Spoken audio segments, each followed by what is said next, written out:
This is Southern Cross News with Joe Palmer. Good evening everyone and welcome. First tonight, Southern Cross News can reveal safety issues have emerged at Hobart Airport, with a review underway into procedures at the facility. Flight paths are again in the spotlight, with several incidents in recent months of planes breaching altitude restrictions and not adhering to safe distances between other aircraft. Michael Breen has this report. Flights arriving and departing Hobart Airport are now operating under what's called temporary local instructions to make sure those aircraft maintain a safe distance from each other. Now, this is a result of Air Services Australia implementing new flight paths for the airport.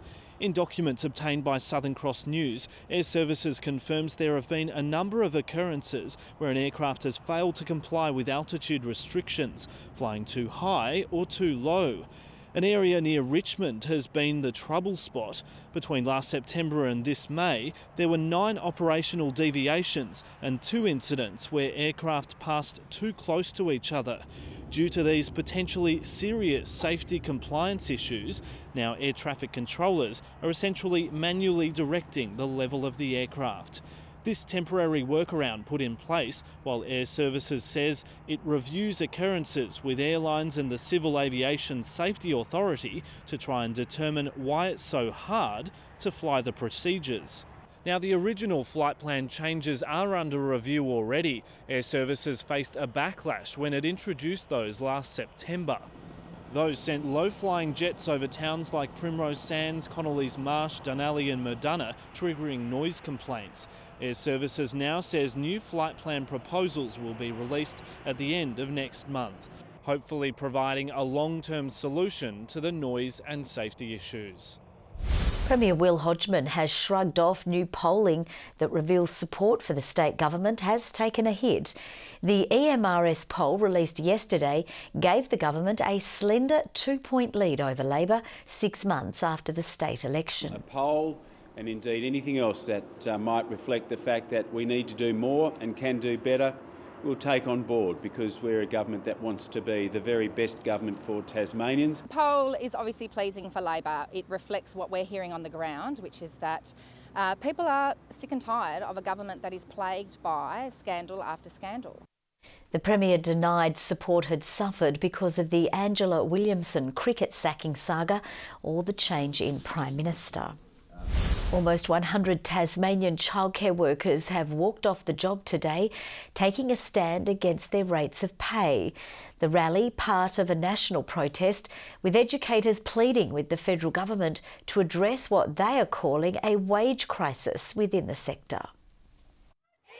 A show of solidarity. What do we want? Equal pay! When do we want it? Now! Almost 100 early childhood workers today coming together in Franklin Square for the 4th strike in 18 months. Most of them are earning around $22 an hour, which is just above the minimum wage and is half the national average salaries. Ali Walker had to use her annual leave to join today's rally and says while she'd rather be at work, her and her colleagues are at their wits' end. We joke about it as colleagues that, you know, you're often paying Russian roulette with the bills, which ones can I leave a bit longer, because the reality is you can't pay them all.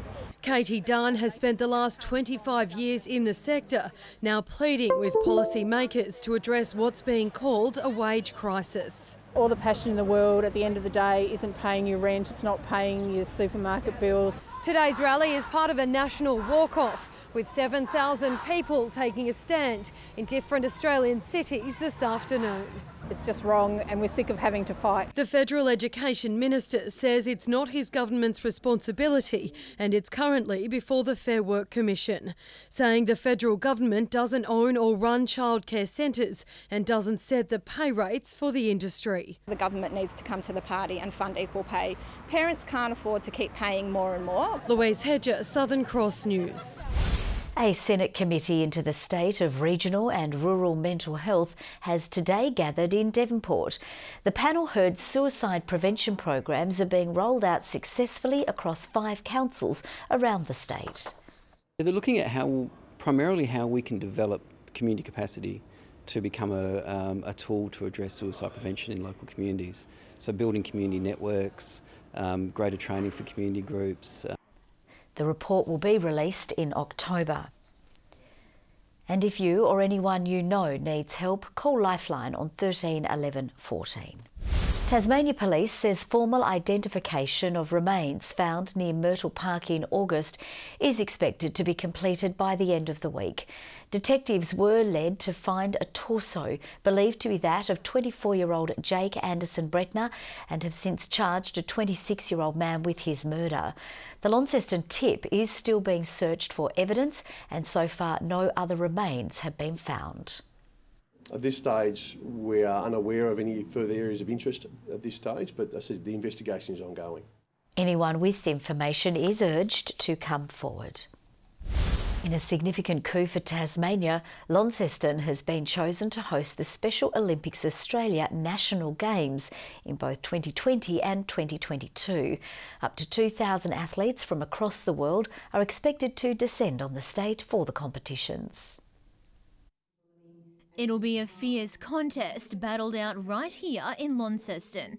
Athletes living with an intellectual disability from right across the world will arrive here in 2020 for the Junior National Games, and then the seniors in 2022 for the National Games. This is a massive decision by the Board of Special Olympics Australia, and it's a real endorsement of Tasmania and Launceston of embracing inclusion.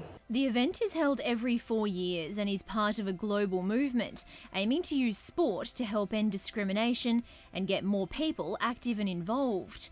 Basketballer Daniel Thompson has represented the state before and is just one of many local athletes who'll be vying for a chance to represent Tasmania. I wasn't expecting to come this far in my journey for Special Olympics. It's a great achievement, and hopefully I'll just try to play for Australia in the oncoming future. Launceston's Brianna Roberts is a passionate bocce player and hopes the home ground advantage will pay off. It would mean more updated training, getting used to the grounds, all that. And because we're playing in Launceston, it means that we're going to get used to the same area. We've pretty much got all the Olympic sports, so swimming, athletics, basketball, bocce, bowling, equestrian, gymnastics. We will also be doing our first ever dance sport in Australia. The exact dates of when the Games will be held and what venues will be used is still undecided. But one thing's for sure, the economic impact will be significant. National Games probably about $5.6+ million minimum. So just on conservative estimation. So we think that Australians or people will spend a minimum of $200 per person per night. Tasmanian government's delighted to be making a significant financial contribution to bringing another great event to Tasmania, and that will bring with it great economic benefits, and it will certainly shine a light on Launceston. Jessica Moran, Southern Cross News. The Nationals Party is doing everything it can to stay in the Tasmanian spotlight as its sole senator fights to keep his seat at the looming federal election. Today, Steve Martin was back on the ground in the northwest, announcing a cash boost to help send the state's lettuce and asparagus to China. Sinking his teeth into the political fight. Let's have a bite, Steve. Steve Martin isn't shying away from the cameras as the National Party races to build a profile of its first and only Tasmanian senator, visiting timber mills, joining the fight against the Anglican Church sell-off, even dropping in at Triple J's one-night stand. Today it was a vegetable processor, announcing cash to help send produce overseas. $320,000 package for the Tasmanian Fruit and Vegetable Export Facilitation Group that'll help us crack into existing markets overseas. 10 years ago, we lost a lot of export markets, the currency, cost of production. So getting these grants will just help us to get back on that export trail again. Next month, the Nationals will hold its first ever Tasmanian conference. Agriculture Minister David Littleproud hopeful his party can woo rural voters as it fends off a fight from Senator Martin's old friend, Jackie Lambie. Well, very confident after visiting with Steve, who understands, the former Mayor of Devonport. I mean, he's connected to the community. The National Party is not about big names or big promises, we're about grassroots. Whether that message grows on voters remains to be seen. Sean McComish, Southern Cross News. Tasmania Police is continuing the rollout of body cameras, with Launceston officers to wear the units from tomorrow. The devices are being mounted on officers to capture incidents, with evidence suggesting they deter crime against officers and the community. Through the eyes of an officer, this is what it looks like to be on the beat. Police rolling out body-worn cameras in Launceston tomorrow. The cameras will be worn by, when they're fully rolled out, will be worn by most operational attending members. They will be recording every operational incident that members go to, which is guided by policy and guidelines. When the officer hits the record button, the cameras capture vision of incidents, something that can potentially be used as evidence in court.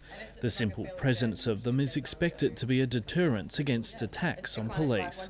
Tasmanian authorities say the devices have been successful interstate. Anecdotally, information that we've received from them is that they've seen a number of significant benefits with the devices in terms of early guilty pleas for persons attending court. Tasmania Police has already deployed around 70 of the units in Hobart, with the rollout to continue to Devonport and Burnie next month. They have been very successful. It is still not very much in the early stages of the rollout in Hobart and its ability to tell what effects those cameras have had. But certainly the acceptance and the uptake of our members has been really high. Michael Breen, Southern Cross News. A group of Tasmanian students is tackling plastic pollution, one beeswax wrap at a time. Grade 6s today getting hands-on with an anti-plastic initiative keen to spark some changes as the next generation. Paintbrush in hand, these grade 6s setting a positive example. We're working very hard to become a waste-free school or community. The Mount Carmel College students learning how to make beeswax wraps to be used in place of everyday materials, which can cause environmental destruction. These are the guys who've got to live with all the consequences of the mistakes that we made. The wraps, pieces of cotton which are painted with beeswax, a colourful alternative to single-use plastic such as Glad Wrap.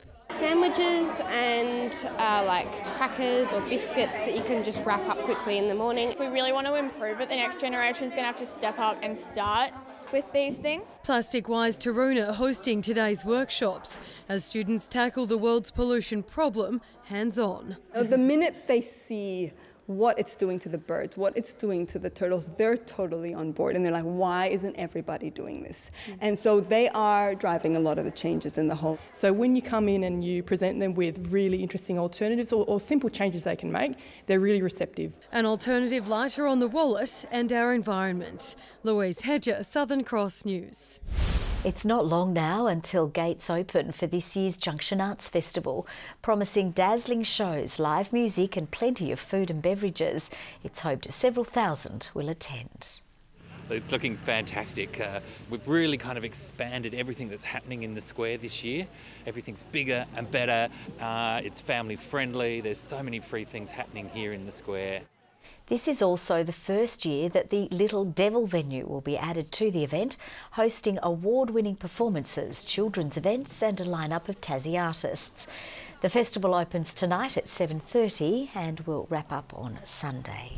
The redevelopment of Launceston's C.H. Smith building is tonight a step closer to fruition, with the 302-space car park officially unveiled today. The building sat idle for more than 20 years until it was purchased in 2016, with the grand plan set to include a cafe, restaurant and state government offices. Because it's a big project and it involves a lot of money, so the thing about it is that it's available. They can park 302 cars in it, and it obviously opens up space for 302 vehicles, in the CBD. The cost of parking eventually will be similar around the city. We'll continue with our own car parks to make sure they're all consistent, and that's something that we'll continue to monitor. The project is on track and is expected to be completed by March next year. Hobart City Council is seeking community input on its proposed changes to height regulations in the city. Council officers have recommended building heights be capped at a maximum of 60 metres in the CBD central zone. Architect Lee Woolley, who completed a report on the changes, has previously said buildings could reach up to 75 metres without impacting the city's iconic vista. A public forum will be held on the 13th of September at Town Hall. Now let's take a look at the day's business and finance news with thanks to Tasplan, your local super fund. The Australian share market has closed lower with consistent losses across almost all sectors. The ASX 200 index has dropped by 67.7 points. A short time ago, the Australian dollar was trading at 71.85 US cents and just under 62 euro cents. The state's best footballers have been rewarded for their standout seasons in the TSL, with the Team of the Year revealed. North Launceston's Brad Cox-Goodyear and Lauderdale's Josh McGuinness were given the captain and vice-captain roles, with Jay Bowden, Tom Bennett, Mitch Thorpe, Dylan Riley and Jake Cox among the familiar faces named in the squad for another year. Clarence's Jeremy Webberley has been named as head coach, with North Launceston's Taylor Whitford and Glenorchy's Paul Kennedy named as his assistants. The TSLW's Team of the Year has also been announced, with Glenorchy's star Nayata Lynch and Launceston's Angela Dixon given the captaincy roles, and Glenorchy's Craig Grace named as head coach. Meantime, Glenorchy has received a huge boost ahead of Saturday's do-or-die semi-final clash with Lauderdale, with star player Zach Webster now free to play. The club had previously rejected the MRP's offer of a one-match suspension for striking North Launceston's Ryan Mansell, and last night the Independent Tribunal deemed the act careless with low impact, downgrading the charge to a reprimand. Good evening. 15 degrees today for Hobart and Devonport. Slightly warmer in Launceston with a top of 18. 17 degrees for Flinders Island, Strawn and Friendly Beaches. 16 at Smithton, St Helens Grove and also on King Island. 15 for Maria Island, Cressy and Scottsdale with a top of 14 degrees for Low Head. On the charts, cloud over much of Tasmania today, clearer conditions through the Bass Strait Islands. Mid to high level cloud over eastern states, a cloud band moving east over South Australia, while mid to high cloud drifts over southwestern WA. Tomorrow, a cold front moving across Tasmania and Victoria. A trough extends through New South Wales into northwestern WA. A ridge of high pressure stretches across southern WA. North to northwesterly winds 15 to 25 knots tomorrow, reaching 30 about the east and the west, tending west to northwesterly at 15 to 25 knots from the west later on, with seas between 2 and 3 metres. There's a strong wind warning current for eastern, southern and western coastal waters, and a small craft wind alert for the Central Lakes. Onto the forecast, 17 in Hobart, Cygnet and New Norfolk 18 degrees, rain throughout those areas. Rain through the north, 15 in Launceston, Devonport and Campbelltown 14. Rain in Burnie 13 degrees, 17 at Strawn, 14 for Smithton, with 15 degrees for St Helens, 17 at Swansea and 16 for Fingal. Rain easing to showers early on Friday, contracting to the west a little later on. Showers for the west and the north extending statewide on Saturday, with those conditions continuing through much of Sunday. Around Australia tomorrow, 17 degrees for Perth, 16 and showers for Adelaide and Canberra, 21 in Sydney, 19 degrees in Melbourne with a possible storm, and 23 for Brisbane, and a sunny 33 for Darwin and Broome. And at the moment it's 12 degrees, a clear evening in Hobart and Launceston, and 11 for Devonport. Joe, keep warm on this wet weekend. I certainly will. Thank you very much for that, Sam. Well, that's all from the news team for now. We'll see you a bit later. Bye-bye.